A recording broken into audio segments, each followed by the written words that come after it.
জুই Jeet stories চ্যানেলে আপনাদেরকে স্বাগত। গত পর্বে দেখিয়েছিলাম লাদাখের এক মহাজাগতিক রহস্যের ঘর হানলেকে নিয়ে, আর এই পর্বে আপনাদেরকে ঘুরিয়ে দেখাবো লাদাখের আরেক অপূর্ব রত্ন সোমিরিরি লেককে নিয়ে। হানলে থেকে সোমিরিরি লেক যাওয়ার পথেই আমরা দেখতে পাবো পুগা ভ্যালি। কিছু মুহূর্ত থাকে যেগুলো শুধুমাত্র চোখে নয়, মনেও গেঁথে যায়। বরফে ঢাকা পাহাড়, অজানা পথে চলার গল্প আর প্রকৃতির সেই রঙিন ক্যানভাস, এই সব মিলেই লাদাখের ভ্রমণ যেন একটা জীবন্ত কাব্য।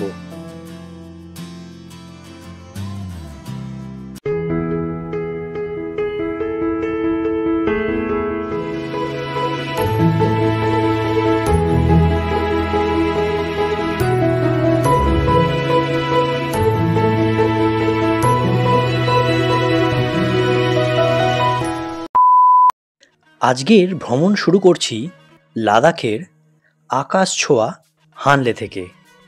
এই হানলে শুধু একটা গ্রাম নয়, এটা যেন মহাজাগতিক রহস্যের ঘর। কালো রাতের আকাশে অসংখ্য তারা, আর তার মাঝখানে দাঁড়িয়ে থাকা পৃথিবীর সবচেয়ে উঁচু অ্যাস্ট্রোনমিক্যাল অবজারভেটরি আমাদের মনে করিয়ে দেয় আমরা মহাবিশ্বের কত ছোট্ট এক কণা। হানলে ছেড়ে এবার গাড়ি এগিয়ে চলল পাহাড়ি লাদাখের আঁকাবাঁকা রাস্তায়। পাহাড় যেন একদিকে নিঃশব্দে দাঁড়িয়ে আছে, অন্যদিকে হাওয়ার শব্দ আর পথের নিস্তব্ধতা মিলেমিশে তৈরি করেছে এক অন্যরকম সুর। প্রতিটা বাঁক মনে করিয়ে দেয় এখানকার যাত্রা কখনো সোজা নয়, কিন্তু প্রতিটা মোড়েই অপেক্ষা করে নতুন দৃশ্য। কোথাও মাটি খয়েরি, তো কোথাও আবার সবুজ ঘাসের টুকরো, আর দূরে বরফ ঢাকা চূড়াগুলো সবসময় আমাদের চোখে ধরা দিচ্ছে। রাস্তা কখনো সোজা নয়, কখনো হঠাৎ মোড় নিয়ে উঠে যাচ্ছে উঁচু পাহাড়ের কোল ঘেঁষে, আবার কখনো নেমে আসছে উপত্যকার বুক চিটে। প্রতিটি বাঁকেই নতুন দৃশ্য, নতুন বিস্ময়। চারপাশের এই নীরবতা কেবল গাড়ির শব্দ আর বাতাসের ঝিরিঝিরি সঙ্গী হয়ে ওঠে। মনে হয় যেন প্রকৃতি এখানে আপনাকে নিজের গল্প শোনাচ্ছে। আর সেই গল্পের নাম লাদাখ। লাদাখের এই অধ্যায় প্রায় শেষের পথে। বরফে মোড়া পাহাড়, নীল হ্রদ, প্রাচীন মঠ আর নিস্তব্ধ গ্রামগুলো আমাদের যাত্রাকে করেছে এক অবিস্মরণীয় অভিজ্ঞতা। এই সফর শুধু একটা ভ্রমণ নয়, এটা যেন নিজেকে খুঁজে পাওয়া।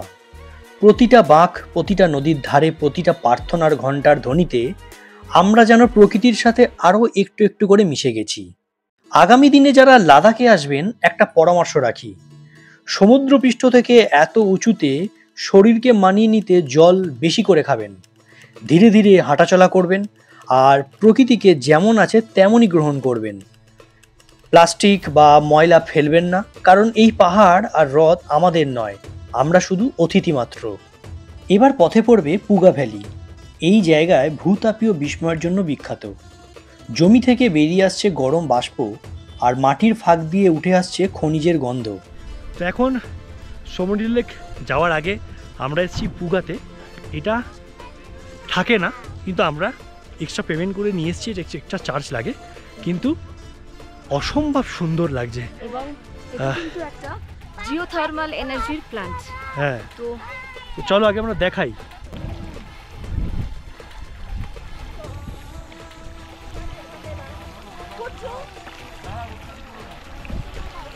তো এই হচ্ছে, এইভাবে ক্রস করতে হচ্ছে। এই যে জলটা আমাদের ক্রস করতে হলো, জল তো নয়, মারাত্মক ঠান্ডা।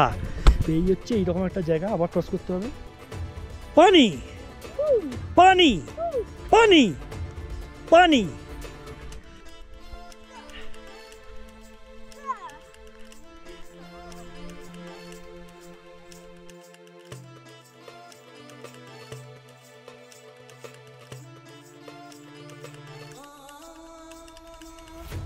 ব্যাপারটা হয়ে গেছে কি, আমাদের এই মাঝখানে পড়ে গেছে একটা বড় কাদার জায়গা, এবং জলটা মারাত্মক ঠান্ডা।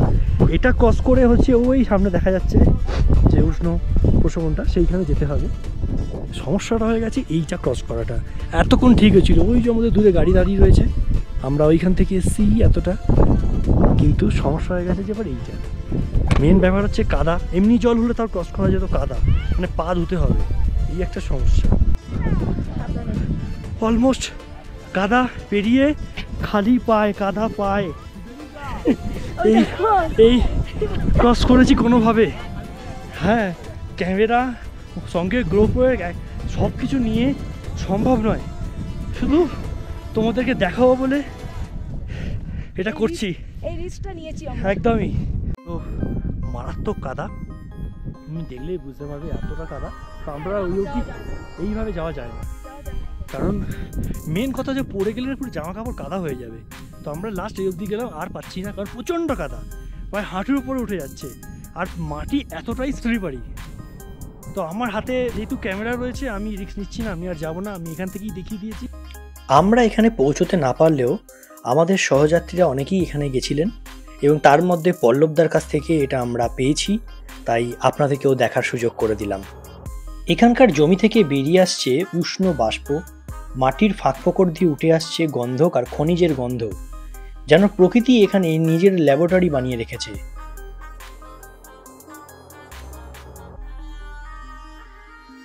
তোমরা যারা কাদা পাড়িয়ে এইভাবে যেতে পারবে তারাই এসো। আমার হাতে আজ ক্যামেরা ছিল, আমার যেতে পারিনি, তাও অনেকটাই গেছি। ওই সেই গাড়ি দাঁড়িয়ে, আর আমরা গেছিলাম প্রায় অনেকটা কাছাকাছি, কিন্তু জায়গাটা খুব সুন্দর। পায়ে মনে হয় কিছু নেই, বড় বড় ইঞ্জেকশন 4টে ঢুকিয়ে দিলেও বুঝতে পারবো না, এতটাই অবশ হয়ে গেছে ঠান্ডায়।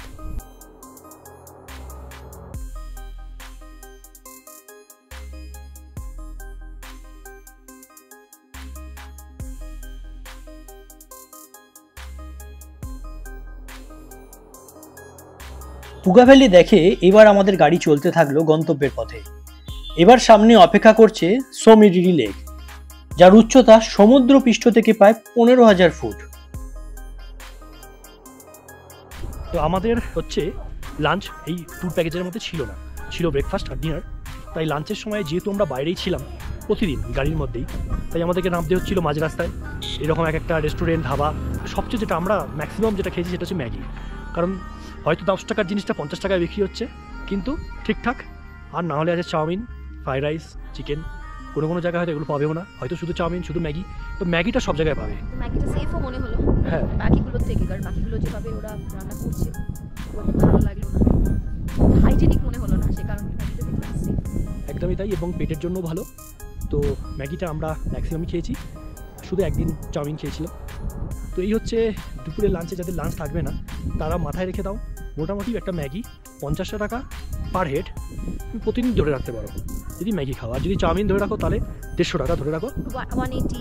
এবং মোমো পাবে তুমি অনেক জায়গায় 200 টাকা, 250 টাকা, 250 টাকা। খেয়েছি একবার। তো এইরকম তুমি ধরে রাখতে পারো। আর ফ্রাইড রাইস, চিলি চিকেনও মোটামুটি 250 টাকা, 300 টাকা এরকম ধরে রাখো। তো এই হচ্ছে এখানকার লাঞ্চ। যে লাঞ্চের যে মেনু সেটা তোমাদের জানিয়ে দিলাম, যেরকম টাকা পয়সা পড়বে পার হেড। আর এখন আমরা যাচ্ছি সোমিরিরি। তো চলো সোমিরিরি যেতে যেতে আর একটুখানি 55 কিলোমিটার যেতে সোমিরিরি ঢুকে তারপর তোমাদের সাথে কথা হচ্ছে। প্রচণ্ড ঠান্ডা হাওয়া বইছে কিন্তু।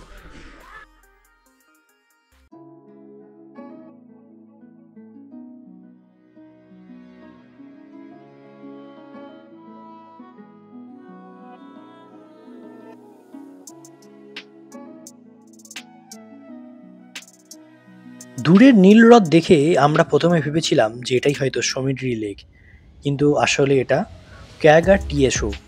সোমিরি থেকে প্রায় 23 কিলোমিটার দূরে কোরজো গ্রাম ঢোকার আগেই এটা কিন্তু পড়বে। এর উচ্চতা 4,500 মিটার।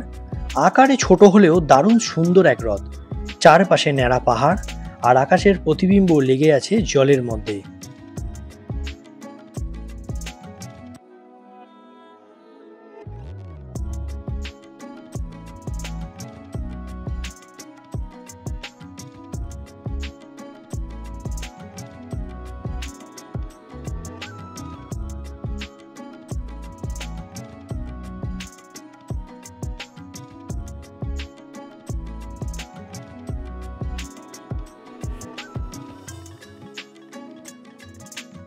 ধীরে ধীরে সামনে দেখা দিল আমাদের গন্তব্য সোমিরিরি লেক। সমুদ্র পৃষ্ঠ থেকে প্রায় 15,000 ফুট উঁচুতে অবস্থিত এই নীল হ্রদ যেন এক অপার্থিব সৌন্দর্যের প্রতীক। চারিদিকে বরফে ঢাকা পাহাড়, মাঝখানে শান্ত নীল জল, এতটাই স্বচ্ছ যে মনে হবে আকাশটা নেমে এসেছে হ্রদের বুকে। সোমিরিরি শুধু একটা লেক নয়, এটা লাদাখের আত্মা। এখানে দাঁড়িয়ে মনে হয় মানুষ আর প্রকৃতি আসলে একে অপরের প্রতিচ্ছবি। হানলে থেকে সোমেরিরি লেকের দূরত্ব প্রায় 170 কিলোমিটার। আমাদের সময় লেগেছিল প্রায় 7 ঘন্টার কাছাকাছি। এই হ্রদ আকারে লাদাখের সবচেয়ে বড় হ্রদগুলোর মধ্যে একটা, লম্বায় প্রায় 28 কিলোমিটার।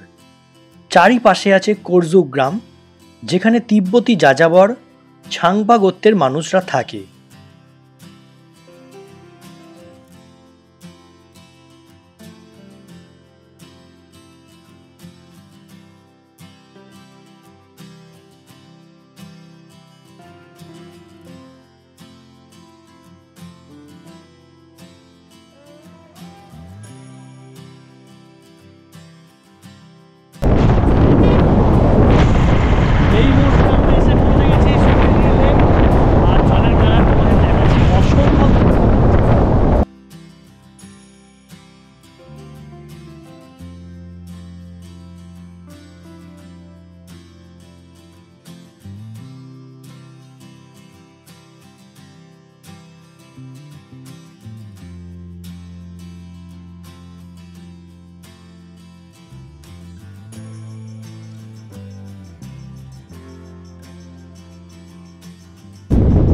দেখতে পাচ্ছ ওই হচ্ছে হোমস্টেগুলো, সব হোটেলগুলো রয়েছে, অনেকটা দূরে রয়েছে। আর এই হচ্ছে তার চারিদিক। এখানে একটা আই লাভ ইন্ডিয়ার সেই সেলফি পয়েন্ট। ও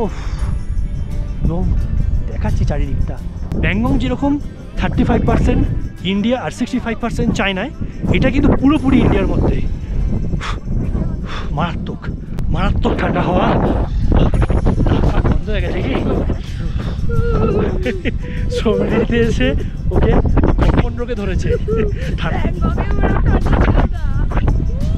যা হাওয়া দিচ্ছে, আমি ব্যাংককে তো মারাত্মক ঠান্ডা হাওয়া ছিল, দেখিয়েছিলাম। জানি না সোমেরিতে কী হবে, মানে রাত্রেবেলা কী হবে, কথা বলতে পারছি না।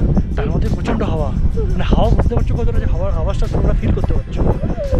এবং আমি দেখিয়ে দিই, একটা লেকের কিন্তু স্রোতটাও সেরকম দেখতে পাচ্ছ। হাওয়ার জন্য জলের দেখো মাঝখানে, এগুলো কিন্তু লেকের স্রোত হাওয়ার জন্য হচ্ছে।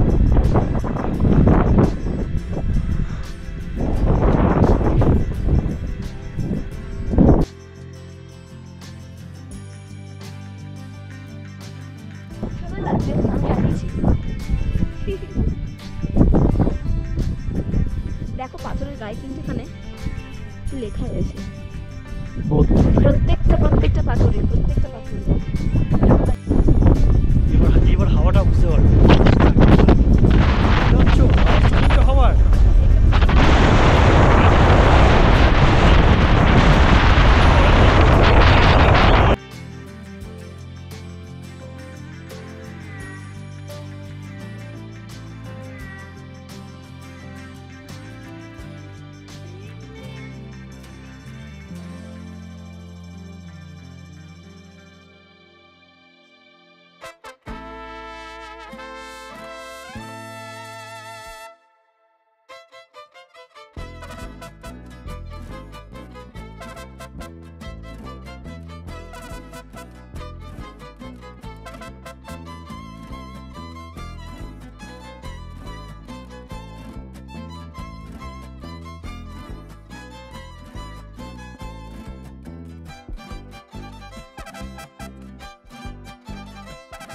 সোমেরি লেক, এই লেকের হাওয়া খাওয়ার পর সবার অবস্থাটা একবার দেখে নাও।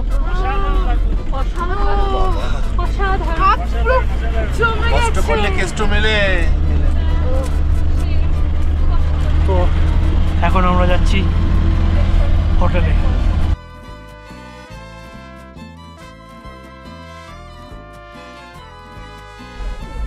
তো এই হচ্ছে এখন আমাদের আজকের সোমেরি লেকের হোমস্টে। রুমটা একবার তোমাদের শেয়ার করি আর লেকটাও দেখাচ্ছি। এই হচ্ছে সেই এইরকম পরিবেশের, তুমি এরকম খাটে বসে আছো, ঠিক আছে। আর এই তো বসো, আমরা এরকম খাটে একসাথে বসবো, হালকা গরম কফি, আর সামনে গরম কফি, আর এরকম পাশে লেক। এদের একটাই যে লেকের একদম সামনে দেয় না, কিন্তু এই যে দেখছি না, আলাদা আলাদা দরকার নেই সামনে, একদম মনে হচ্ছে হাত বাড়ানো লেক, হাত বাড়ানো লেক। মানে লের লাদাখ সিরিজের শেষ দিন আজকে, কালকে আমরা লে বেরিয়ে যাবো।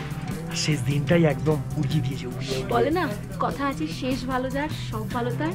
একদমই তাই। একটা জিনিস কিন্তু আমাদের এ টু জেড আমরা সবকিছু সাকসেসফুল করেছি, সবকিছু পেয়েছি, এবং সবকিছুতে লোকেশনগুলো এত ভালো।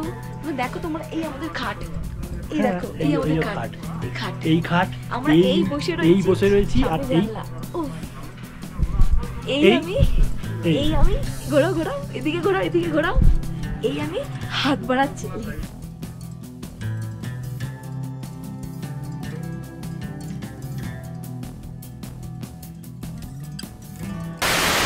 Good morning. একদম শেষে এসে আমরা উপস্থিত এই লাদাখ সিরিজের। আজকে আমরা সমিতি থেকে বেরিয়ে যাব লেতে। কালকে আমাদের লে থেকে ডিরেক্ট ফ্লাইট আছে কলকাতার। সো পুরো খতম। তবে লাদাখ কিন্তু মানে লাদাখের যা রূপ, বয়স থাকতে থাকতে তোমরা চলে এসো, ঘুরে যাও লাদাখ। শেষটা কিন্তু দুর্দান্ত হয়েছে, দুর্দান্ত। সব কিছু পেয়েছি আমরা, স্নোফলস থেকে শুরু করে, কথায় কথায় স্নোফলস থেকে শুরু করে, খাদ্যগুলোতে বরফ থেকে শুরু করে, বালির ঝড়, কি না চাই আর মানে সব রকম মানে প্রাকৃতিক বৈচিত্র্য আমরা পুরো লুটে নিয়েছি এই লাদাখে। আর লাদাখও আমাদেরকে দু হাত ভরে দিয়েছে যে নে তোরা এসেছিস, নিয়ে যা। তো এখন এই মুহূর্তে হোটেলে সোমেরি লেকে বেরিয়ে যাবো ব্রেকফাস্ট করে। আর সকালবেলার একবার বিউটিটা তোমাদের দেখিয়ে দিই। বিকেলের যে নীলচে ভাবটা ছিল, এখন যেহেতু একটু মেঘলা, তাই সেই ভাবটা নেই, তবু দেখাই একবার, চলো তোমাদের।